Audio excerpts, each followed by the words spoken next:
6, a helping hand with your land.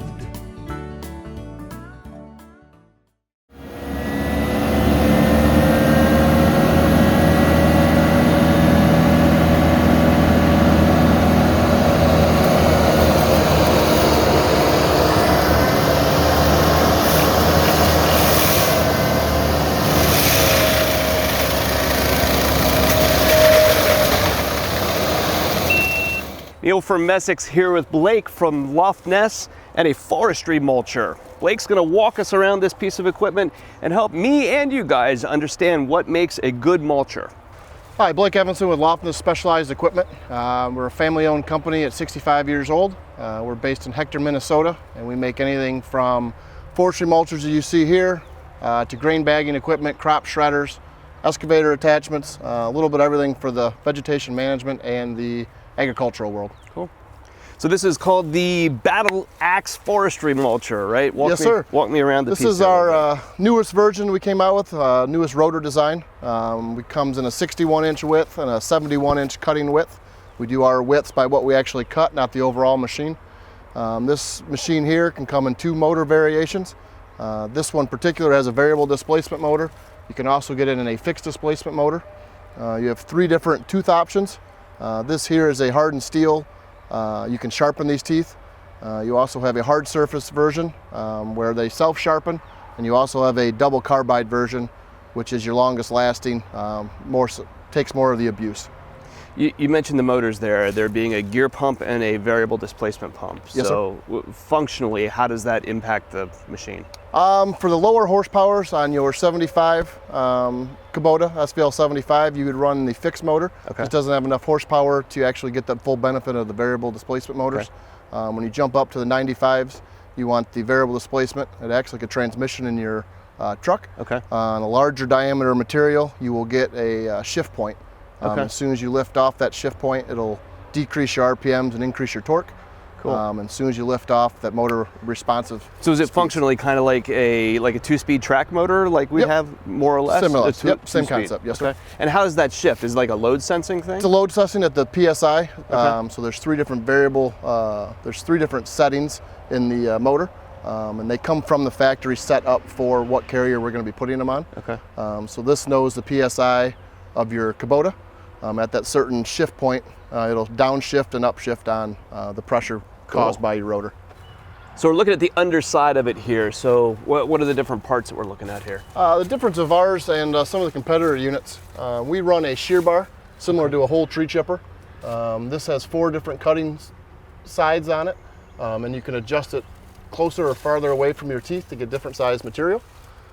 This also reduces all of your wear on the inside of your shell of your machine. Okay. A lot of the competitors will sell inside shell replaceable shells, about $3,500. Okay.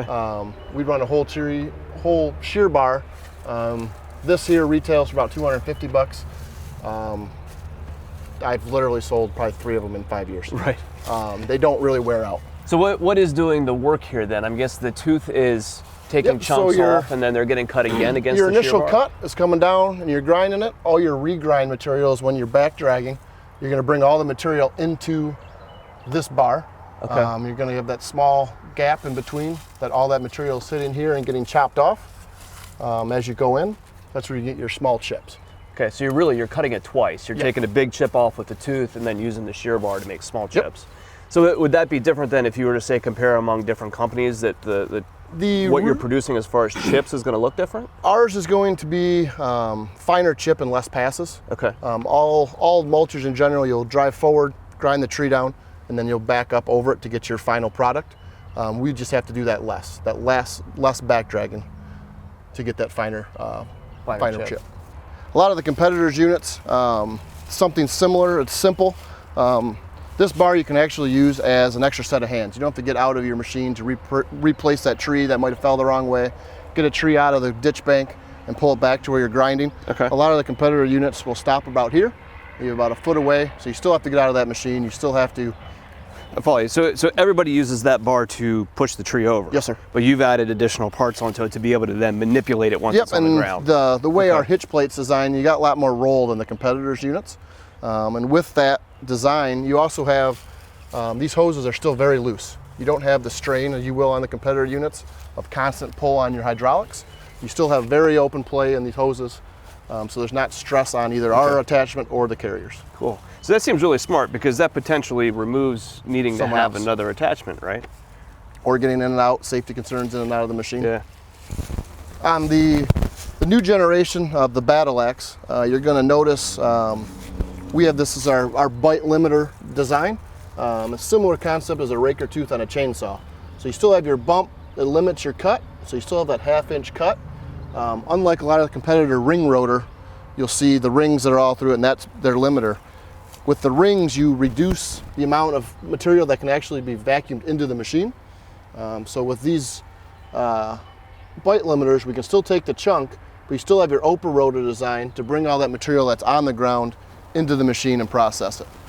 So it's like a low kickback chain on a chainsaw, basically. Exactly. And you're right, that profile looks exactly the same. You know, we've not trying to reinvent the wheel here. We're taking things that have been proven for hundreds of years, incorporate it into our equipment, and just make it simple, user-friendly, and effective. It makes perfect sense when you point that out, but I wouldn't have looked at that and thought that. That's cool. And there's only one tooth hitting on this rotor at a time. A lot of the competitors will have multiple teeth hitting. We're only taking one impact at a time on this tooth design. So it's a lot less drag on the machine, a lot more efficient. And if you went and you lined all these things up, I mean, you would have a tooth the entire way across, right? Yep, but only one will actually, one the way that's designed, there's only one tooth will hit. Yeah. So if you have a whole machine, a whole clump, you're only having one tooth hit at a time.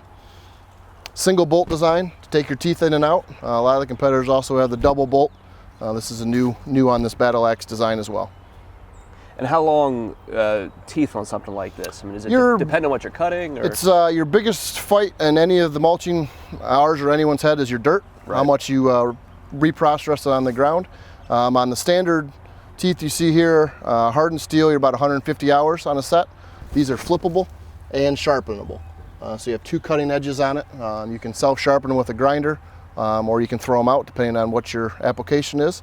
Your next step up is your hardened tooth. You're getting about 275 to 300 hours out of those. And the next step up from there is your carbide. Okay. Carbide minimum, you get about 350, up to about 550, depending on the applications, where you're at, and how you want the product to look.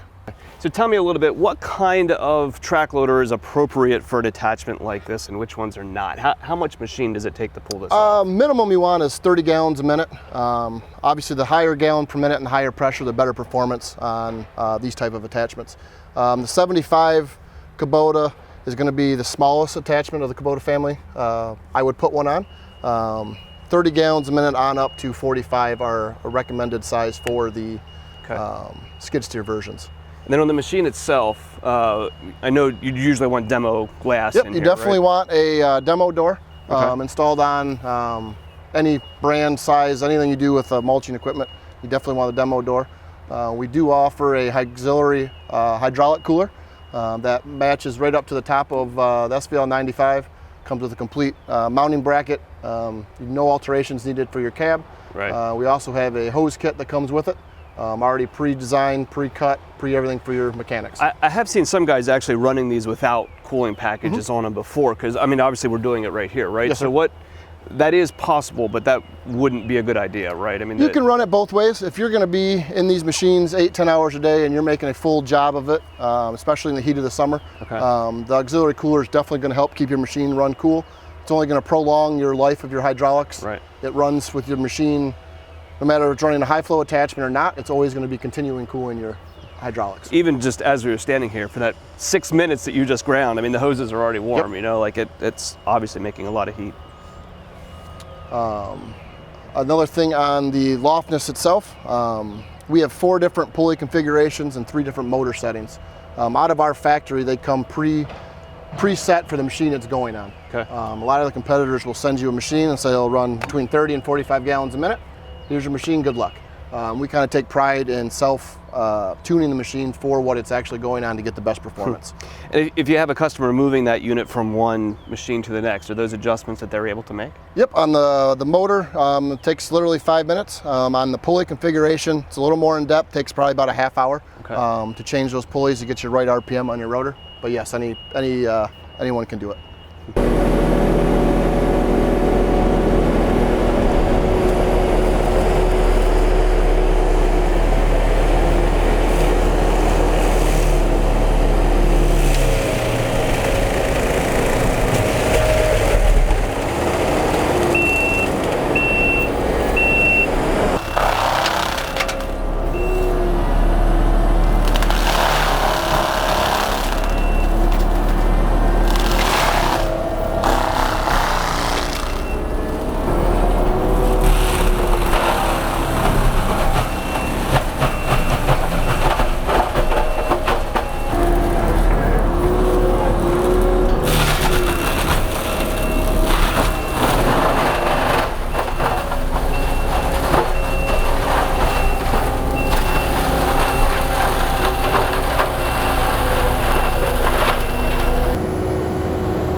Blake, thanks for taking the time out here with us today. And above all, thanks for grinding that tree up. It was a couple things that I learned. I have run these before in demo type situations, but I haven't seen it done before in your technique of going in, breaking the thing up in the middle and pulling back over across it. That I tend to just kind of crash through things, right? As a novice. Right. A novice. I shouldn't even call myself an operator, right? Hey, I can operate it. I'm not an operator either, but. That's right. Those guys are a step beyond us sales guys, that's for sure. Yes, sir. And cool to see how this was able to work. I mean, in 6 minutes, we went here from a standing tree and a really old stump to a bunch of mulch on the ground, which is impressive. I mean, they're not inexpensive machines, but for a job that needs to be done, you can't beat that, that's for sure. Nope, I appreciate taking the time and effort and bringing on the product line to your dealership. Cool, thank you.